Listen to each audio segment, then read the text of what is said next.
morning. Hope everybody had a good evening last night. I know I did. Thank you all for being here, getting up early, and joining us for this first keynote presentation. We have a great day of sessions ahead of us. I thank all the presenters to start us off for being here and putting together the programs for us to continue our education in the aquatic industry. But right now, I'm absolutely thrilled to be able to introduce our keynote speaker. This person's been in the pool industry for over, I'm going to say 20 years, 30 years. You want me to say 30? It's okay. He's been in the industry for over 30 years. He conducted training sessions worldwide. He's the owner of Aquatic Facility Training and Consultants, a swimming pool education and consulting firm. He's also the owner and host of the Talking Pools podcast. How many of us listen to Talking Pools podcast? That is amazing. The podcast series is geared towards the pool service professional. Rudy has also contributed dozens of articles to pool industry trade publications over the last decade and has certified several thousand pool operators and health officials, and is a New Jersey environmental and public health instructor at Rutgers State University. Rudy lives in Florida with his wife and childhood friend Joy. When he's not talking pools, crawling through pump rooms, or teaching CPO, he's a proud grandfather, horror movie buff, and avid traveler. Please join me in welcoming Rudy Stankowitz to the stage.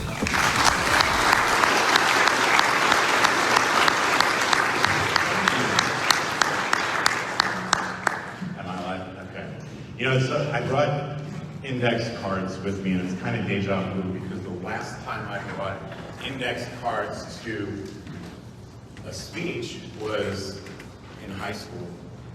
I was the senior class council member, and somehow by drawing straws they decided that I was going to speak, but I was handed the stack of index cards as I went up onto the stage because they were afraid of what I was going to say.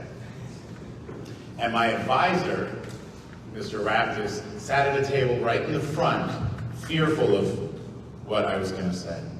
Hi, Sabina. So the deja vu instance. Well, first, this one's on as well. So first, the thing I want to say is welcome and thank you for coming out. I appreciate everybody being here. This is the first World Aquatic Health Conference in 3 years due to unforeseen circumstances, social distancing, etc. And it's just nice that everybody could be here, so I do really appreciate you. And it's kind of humbling for me because I'm standing in front of not hundreds of years of experience in this industry. I'm standing in front of thousands of years collectively. That's a lot of swimming pool knowledge in this room. And the knowledge we have spans generations. In the 50s, we saw a change. We saw the introduction of stabilized chlorine tablets come about. Do we have anybody that was in the pool industry in the 60s here? No? We saw bronze pumps come out. They said it would end corrosion to the wet end. It's true. I pulled up the original ads. What about the 70s? Anybody in the industry in the 70s? I didn't hear you. Just you? Okay. What was your name? Ben. Everybody. Ben. Then from the 70s, do you remember the Arneson Pool Sweep when that came out? That drive gear in the head. Left-hand thread, right? Okay. 80s? There we go. And you're much quieter than Ben, for as many of you as there are. Let's try that again. From the 80s? Hey! It was the 80s, after all. And it's early and there's coffee. I get it. Okay, so in the 80s, salt water generators started to rear their heads. And the ads said, you will never have to buy chlorine or acid again. Ever. Starting to see where they get it, right? Because we all know they don't use chlorine, they have a saltwater pool. So, 90s, robotic. The 90s knows where it's at, even at 9 o'clock in the morning. One more time, show them how it's done. There you go. So the 90s brought about robotic cleaners, phosphate removers. That started to become a thing about that time. So now all the people from the 80s are remembering, well, we didn't use that for 10 years, why do we need it now? But there's benefits, and we know that. Change is inevitable. New things come about. The double odds. Who started in the last 20? Yeah, a couple of people, a few, a handful. You guys got to see the first federal pool code go into effect, correct? Yep. Anybody? Virginia Graham Baker Act? 2010s. The teens. What did the teens bring about? Well, right in your face, the APSP and SPF merger. You got to see that in your first decade. The 2020s, if you just started, if you're just brand new, you came in with all this stuff existing, and immediately the second federal pool code. DOE, VSP pumps, right? So we've seen a lot of things change in the industry. And in that same time,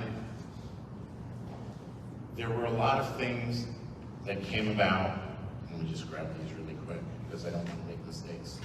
That they said were going to put us out of business over that entire time span. There were. They kept coming up. Everything was a threat. Mass merchants, remember? They're going to put the pool guy out of business. How'd that work out? And if some of you are here, tough, get over it. Mail order companies? Who? Not happening. YouTubers for the do-it-yourselfers. Did they put you out of business? No. Big box DIY. Am I allowed to say Home Depot and Lowe's? Probably not. But they started carrying chemicals, right? And we were worried about that until somebody asked the clerk there, how do you use them?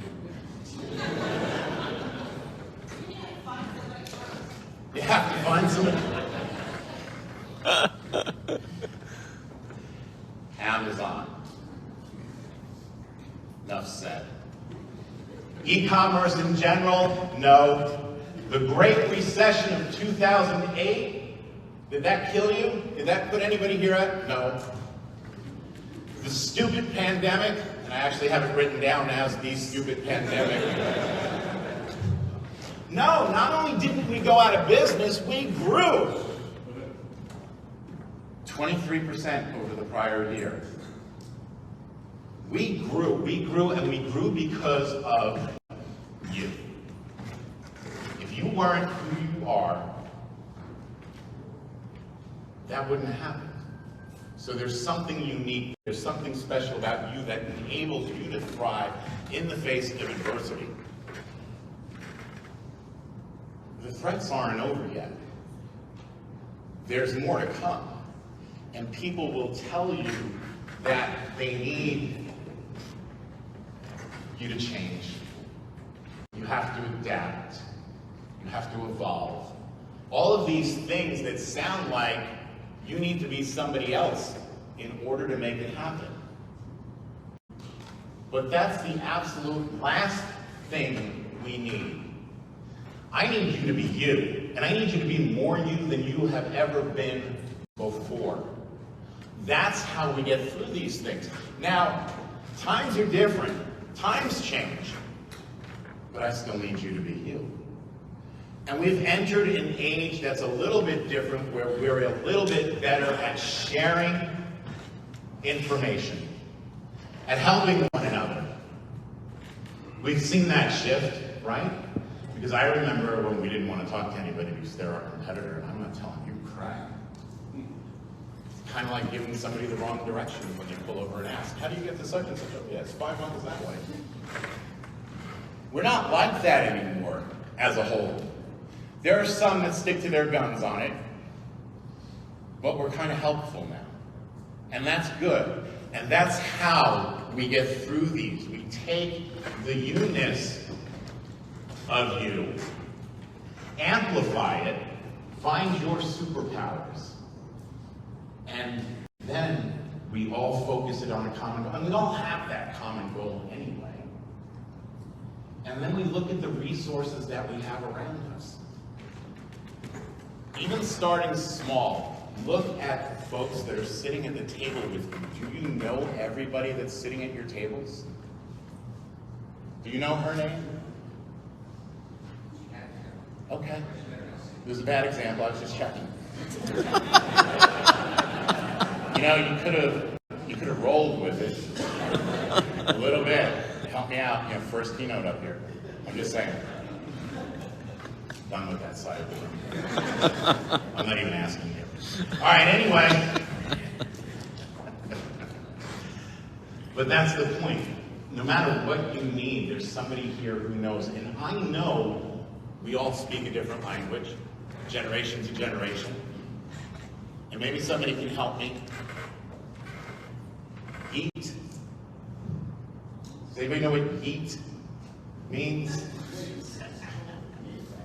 And she knows? My son does. My youngest son used to a couple years ago. But he's used that? It's not used much anymore, I think. If I try It's actually too old. Yeah, if I used it, they looked at me like, oh, yeah. So Okay. It's been gone. I actually, this is kind of cool for me because I don't know how many of you guys know this. I'm born and raised on Long Island, but I started in the pool industry in Houston, Texas. I was in the military, I got out, I ended up here, and I don't think any of us sets out to join the pool industry. I think the pool industry finds you, and it sucks you in. It is, it's like the black hole. It's a lot like the Hotel California, because you can check out, you just cannot ever leave, right? Has anybody tried to get away? Yeah, see? Look at that. And here you are. So, I actually started less than 5 miles from this location, my first job in the pool industry. Are there Houston people here? Yeah, so do we know where Bel Air is? The Bel Air area? I started over in the Bel Air area. I walked into the store, there were floats hung all over the ceiling and handwritten signs, and I looked around and I thought I hit an all new low. And I filled out the application. I was 21 something, and because I like to eat, so that was important. And I swore up and down that I would keep looking for something else, and well, here I am. But it was there that I first learned that people don't all speak the same language. So I was maybe a year into it where I met one of my first soon-to-be lifetime friends in the industry. 1992, I met Mr. Wayne Ibusich here in Texas. He was coming through with Taylor. I think he had just got the job. Now he just left the job, so obviously he budgets better than I do. But But I learned there that we don't all speak the same language, because I was standing there in a water test line, and it was about 3 people deep, and there was a lady standing there with her zip tie bag, Ziploc bag full of water, which I absolutely hate those. You should bring it in a bottle every single time, but she had this Ziploc bag. And she's coming to the front of the line. I can see her face is red. And it's the same story. I just didn't know it because I had a year under my belt, but I was an expert because I knew everything, right? 12 months in. But she's standing there in the line. She gets to the front, and she starts with the story, and she tells me, I've been to 5 other pool places, and I've spent hundreds and hundreds of dollars, and all they're doing is taking my money, and nobody can clear this algae problem up for me. I was like, watch this. So I took the sample, right?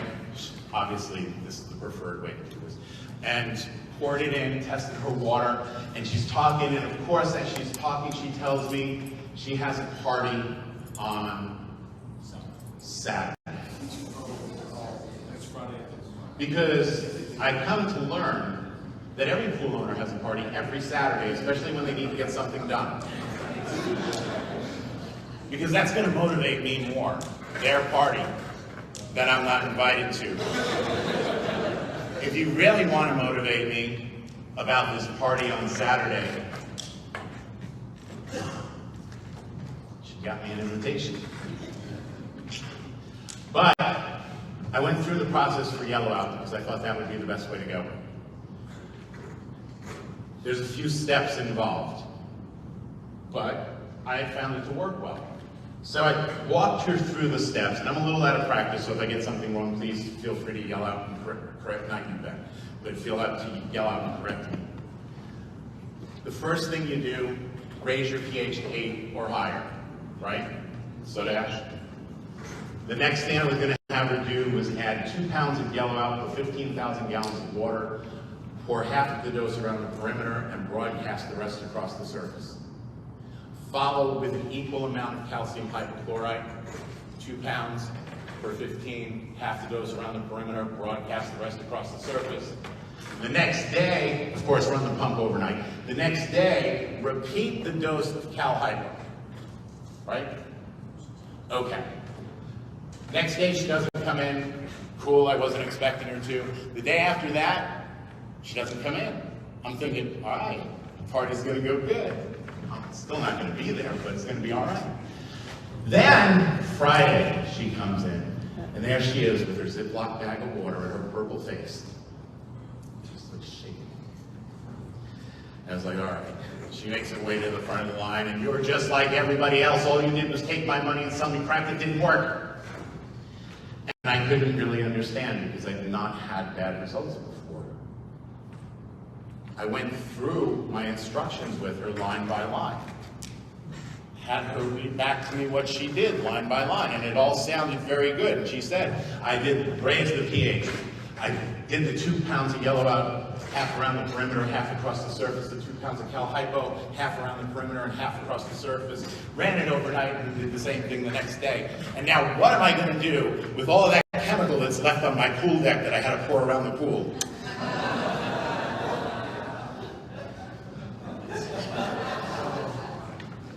We don't speak the same language, do we? So I said the threats aren't over. There's a couple of things that are coming up. But before we do that, I want to talk about who we are. I called this the rise of the entrepreneur because I think we're kind of special. Not in a bad way, but we're kind of special. And a lot of times when you hear folks talk about who is the pool professional, you hear things like jack of all trades, mechanic, chemist, plumber, right? Those are the typical things. But I want to tell you what I see. I see a room full of risk takers. I see perpetual students. People who understand that education is ongoing. I see people who are patient, attentive, and people that are great communicators. I see people that are persuasive. I see people that are unflappable. To add to their list, you have to be a detective, right? We have to figure out what happened when your customer's lying to you. That's not an easy job. You also have to be fortune tellers. You have to be able to look at the pool, look at the yard, and then look into the future based off of information that you know. You have to take everything into account because you know it can't just be about the water, because there truly are no cookie cutter pools, because there is no cookie cutter chemistry, just as there is no cookie cutter entre pool doer. You're all different, you're all unique. We all have our own way of doing things, but you have to take everything, the environment and all of it into consideration if you're going to do it correctly. So I like to tell people, remember my 90s people, where are you again? Okay. So the folks from the 90s, during the 90s, an expression really came to its own. We would say you have to think outside the box. Now the expression came about in the 70s, right, Ben? But in the 90s it really took off, and you couldn't see somebody say think outside the box anywhere. It was everywhere.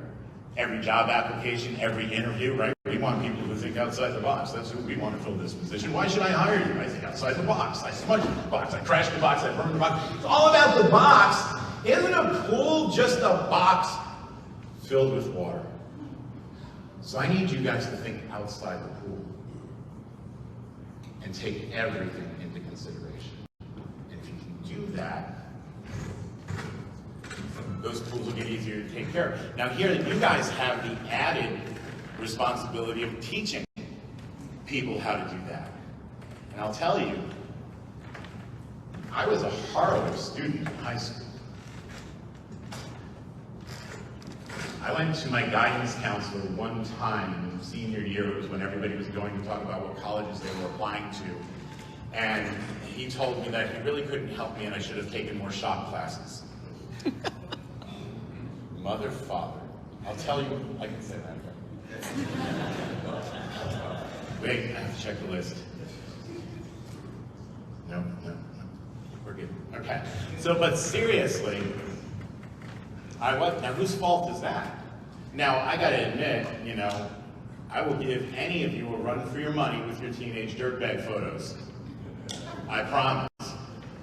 But still, isn't a lot of that weight on the teacher? And I'm not looking for excuses now. This is just something that I'm realizing now that I'm doing this, is that it's my job, it's my position to get these people engaged. No matter what it is I have to do to get somebody's attention, I should do that. Don't go for the table. I'm not up to tables yet. But no matter what it is, I should do something and I should find a way to get through to that person, right? And that's what teachers didn't do when we were growing up. They taught everybody as a group, and it worked for some people, not for other people. And the people it didn't work for, well, we fell by the wayside. But you have an opportunity to do it different, because here, in what you're doing, whether you're a speaker here for a company or a CPO instructor or whatever, you get to be the teacher that you always wanted to have. So think about that. What teacher would have been best for you? What traits of a teacher do you think would have most appealed to you and the other students to make it a little bit more fun, to make it a little bit more engaging? And you have that opportunity, which is so cool. Because there's nothing better than when you see that light bulb moment, right? Yes. When that aha moment that somebody goes through. That's what we shoot for. That's the opportunity that we have. That's why we do what we do. I haven't always taught, but I kind of have. Right? I don't know how many of you know my background, but a lot of you have never seen me without a cane before. A lot of you have just plain never seen me before, too. I guess we have that here. And I want to talk about that, but before we talk about that, I want to play a game. And you get absolutely no credit and win nothing. So it's the best kind of game. So, because There's a lot of stuff going on right now. We're coming off of a couple of bad years as far as supply chain goes. I said there were more threats coming. I said we weren't out of the woods, right? Now I do know that manufacturing, those manufacturers that are doing what they do have beefed things up to better handle your needs. But it doesn't mean that there's still not extra stress on the industry. There is still a urea shortage in Europe. If you're not familiar with what we get from that, from synthetic urea, cyanuric acid is a product that we make from that. We're not number one on their give list. We sit at the kiddie table, the pool industry does, because the main users of urea are agriculture. So we have to be in line. The stocks. Has anybody been following the stock for pool industry companies? Compared to 12 months ago, we're all down. Inflation is up. They say the recession's already started. Some say the recession is looming. Regardless, all of that newness that I talked about and this great group that we have here that you can collaborate with if you need to, talking about sharing again and how that's getting to be a better thing. You can do that. But I don't want you to be afraid of the recession, because what economic downturn does is expose opportunities. You can see an underserved niche in that period of time and come up with a way to serve them. In fact, I'm going to read a couple of slogans here, and I want you to tell me whose company this is. Simple, personal, real-time messaging. Nobody?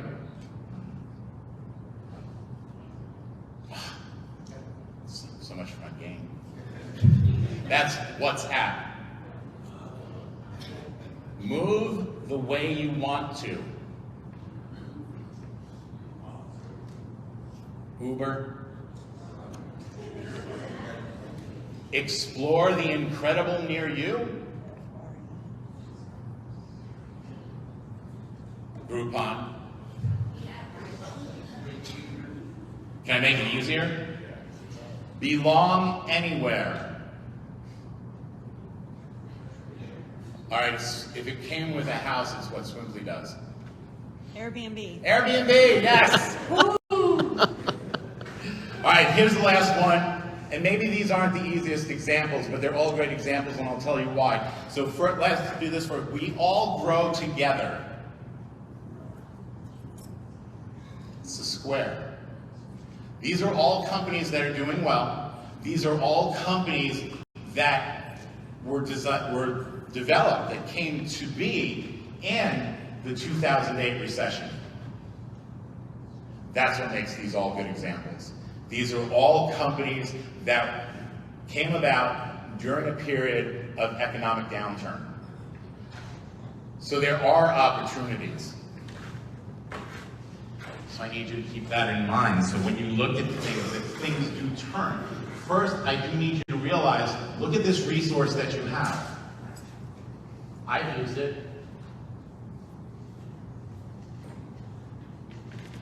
And understand that the word impossible is only one space difference from the sentence, I'm possible. That's true.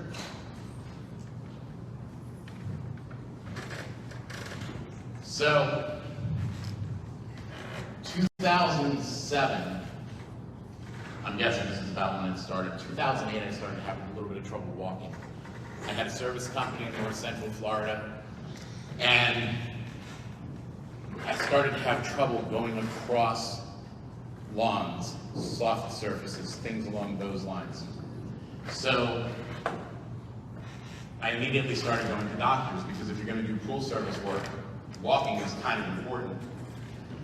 And I went to a private practice doctor. He ran a bunch of tests, wanted to run more, but the insurance company considered those things to be exploratory, and they didn't do any of them. And I was like, okay. I was going to check my phone to see what time it is, but I don't have it. So I left there, and I decided I would go to the VA. Because they'll run it, I'm a veteran, why not take advantage of it?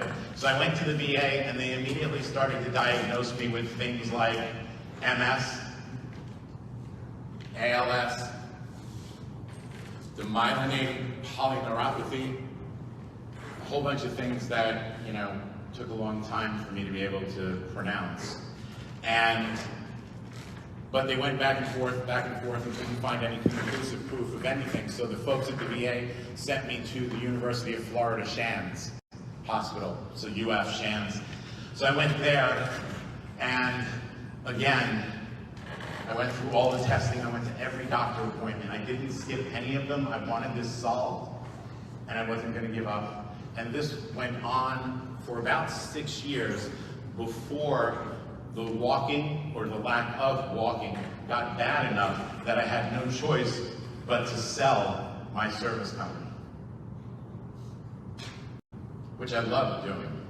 So I got good money for it, and I was happy about that. So I sold my service company, I had a little bit of money in the bank, and then I wanted to figure out what I was going to do, but I didn't want to change. So I reached out to that time the NSBF to talk about teaching the CPO classes. Because yes, I love doing pool service, but I also like talking about pools, right? So I reached out, I went through the course, and I started teaching there. And I did. My wife actually said, "Oh, you went out and got a job where you can talk about pools all day?" I said, "Yeah." So that doesn't mean it took any of the weight off of it when I got home. That still continued. It was just different. So I started teaching those classes, and the walking still continued to get harder. About 2016, I started carrying a cane because I couldn't walk without one. Still, now they're thinking Gulf War illness. So I get sent to the War-Related Injury Center in DC, who says, nope. Who sent me to the Mayo Clinic. I go to the Mayo Clinic. Ultimately, they decide it's all in my head. Conversion disorder, that's what they called it. It must be in your head. So they want me to attend this intense 30-day program to rewire my brain. With no other treatment options up so far, I decided to go for it. Now, luckily, this timed right at the beginning of the pandemic, so none of you noticed I disappeared. So I went for that, and it was really a lot of brainwashing. They would sit you down at a table, you weren't allowed to use the P word, pain. You couldn't use words along those lines. They had exercise program. I went to pick up a pair of 6-pound dumbbells to do flies. They freaked out, too much weight. It's like, serious? Anyway, so 30 days of that, nothing. About the time that I was leaving there, I completely lost my ability to walk. I could not walk without pain. I could not make it to my mailbox. I could not make it to my kitchen table. And it didn't matter how many pain meds I took to make that happen. It just wasn't. So that's probably the closest I came to quitting. Giving up. But my wife wouldn't let me. My friends wouldn't let me. Natalie was a huge driving force. And I had another doctor appointment. This time it was with a nurse practitioner at Shands. And I went and saw her, and I got there, and I sat up on the edge of the table, and we're talking, and she goes to check my reflexes, and when she hits me in the knee with the hammer, nothing moves. Hits me in the knee with the rubber hammer on the other side, nothing moves. Dead, right? She freaks out. All the other doctors knew this. They all ran that test, and they were kind of like, huh, look at that. It's like, okay. But her getting worried about it got me thinking, because for as much as everybody's looked at my symptoms, nobody's ever considered that to be a symptom. So I went home and I did everything we tell our customers not to do. YouTube? I went on Google and I plugged in my symptoms and I plugged in that as a symptom, and immediately the only thing that came up was peripheral neuropathy. And peripheral neuropathy is caused by a problem at L3, L4 in your spine. So I went back and I told my physician's assistant, just like when your customers tell you, here I found this on Google, right? But she was cool, right? So she sends me for an MRI, and guess what? L3, L4, L5, completely crushed in my spine. She asked if I had medical training. I said, no, I'm a cool guy.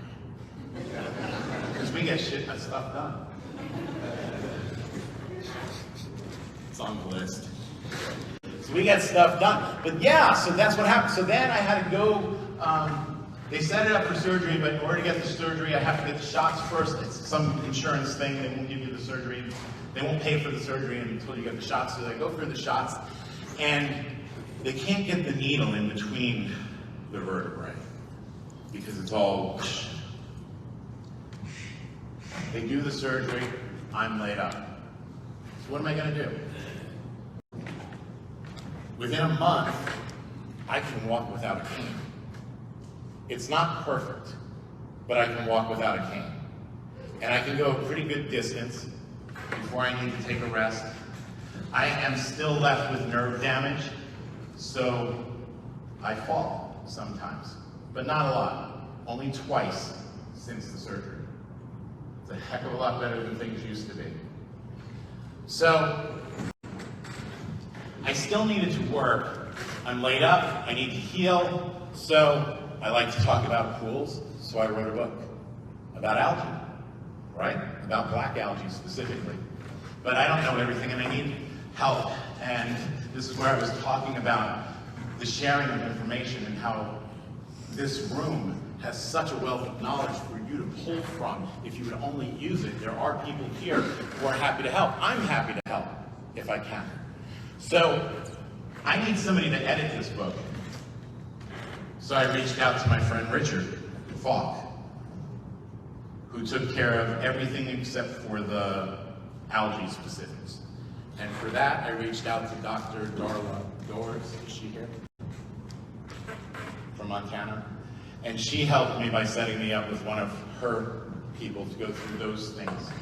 I've reached out on several occasions for different presentations that I've done, microbiological, with my friend Mr. Roy Bohr, who has always been nothing but helpful. When I needed help getting materials and things for CPO, I've had Natalie and Ashley. Is she still out at the front desk? Okay. Well, you'll tell her. She's my hero. So, but the thing is, there's people that can help you. Now, before the pandemic, the last trade show I went to was the Florida show, which I know they don't call it that anymore, but tough, that's what I call it. So I went to, this isn't their event, so I went to the Florida show, and if you've ever been to the Florida show, from the parking lot to the actual show, there's this 5-mile long hallway. Right. I made it halfway down the hallway, and I couldn't move. So I called a couple of friends that were there, Andrea Nannini and Todd, Derek Todd, you know him. And they came and carried me back to my vehicle where I sat until I was able to drive back home. I never made it in. But you see, when I fell, I had people there that would pick me up, right? And that's what we do for one another. When somebody falls, we need help to pick them back up. And that's how the industry gets better, because I truly believe that this sharing of knowledge thing, the way the industry should be, is not that everybody has to follow the same path and make the same mistakes and reinvent the same wheels, but what should happen is it should be more like a relay race.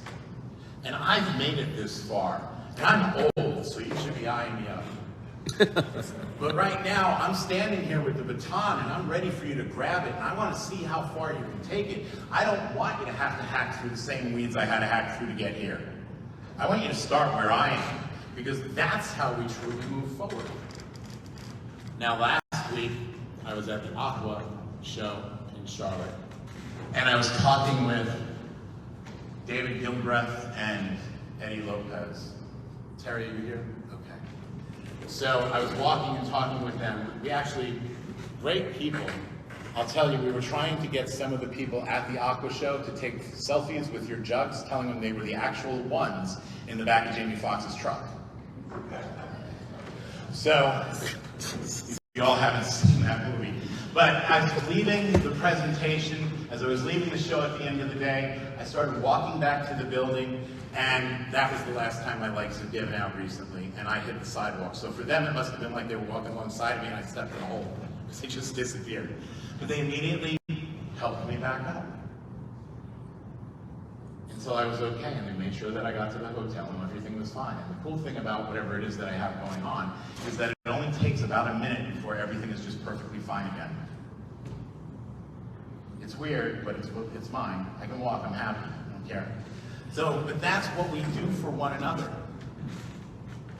And all of these people are here. You have these resources if you have a question. So you know what? There are people here new to the pool industry. There are people here that are new to teaching. There's people here that are new to everything.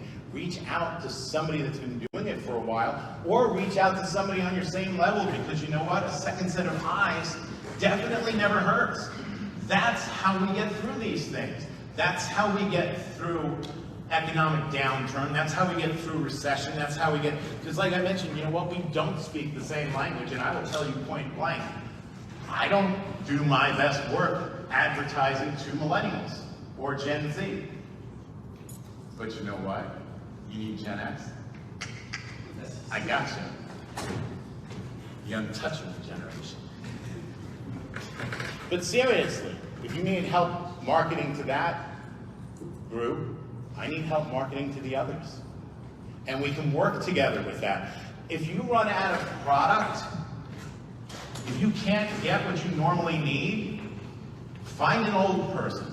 Because half of this stuff you're using didn't exist when we started in the industry anyway, and there is other stuff that'll do something similar, right?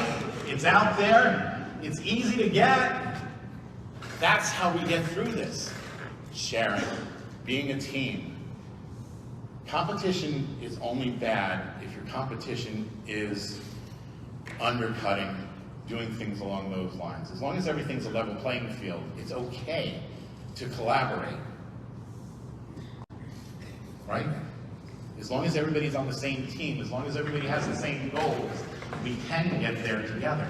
Now, I'm going to give you time for questions if you have any. I don't know if you do, but the holidays are coming up, and I did want to leave you with a holiday story. When I had my service company, I had a handful of guys that were working for me. And I always remembered when I first started in the industry that, you know, things were done a little bit differently. We always would have a bonus at Christmas time, right? Some days off. But they used to also give us like a turkey at Thanksgiving, or at least a gift certificate or something. They do nice at some, remember in the 70s, right? They do something nice at Thanksgiving time also. So I wanted to relive that, and I wanted my employees to experience that. I know it's not. So I'm walking through the grocery store, heading to the register. My wife calls and I tell her what I'm doing, and she says, all right, but before you get to the register, do me a favor. And I said, what's that? She goes, get them store brand turkeys out of your cart and put butterballs in there, cheap. So I did, because that's what I had. But I brought the butterballs home and I stuck them in the freezer. We got to the Friday before the week of Thanksgiving, and I decided that's when I was going to give them to them, so that way they'd have time to thaw it out. They didn't have to buy one if they didn't already have one. I was going to give them a turkey for Thanksgiving. So at the end of the day, Friday, that's exactly what I did. And everybody seemed really happy about it. Thank you so much. Really appreciate it. This is great. And I felt good, because that's what I was trying to do, right? I wanted everybody to be happy. Then Monday morning came. One of my best guys didn't show up. I was like, okay, it's kind of weird. I gave him a little bit of time. He was a good guy, he's been there. And I reached out, which if he wasn't a good guy, I wouldn't have even reached out. You know, no call, no show, you're gone. But I called him, and I got nothing. An hour later, I started getting text messages that covered almost every word on the list of words I'm not allowed to say here. You effing this, you piece of crap, blah, blah. He didn't say crap. And I was like, okay, well, what is this? What's going on and everything? So I responded again. It took another hour and came back. The only reason you gave me a turkey is because you know you don't pay me well enough to feed my family. True story. So I don't hear from him again. I get home, I go on Facebook because, you know, I don't have it on my phone because that would rot my brain. But I get home, I go on Facebook, and he left a comment on my Facebook page, and the only thing it says is, hashtag, you butterball me bro. 2 days later, his wife starts calling, wanting to know why I fired him. They have a baby at home they have to feed. He needs this job. Why did I fire him? And I was, huh? Anyway, I'm guessing he didn't want to work, and he needed an excuse to not work with the baby. I don't think it's a good one, but yeah, so happy Thanksgiving. All right.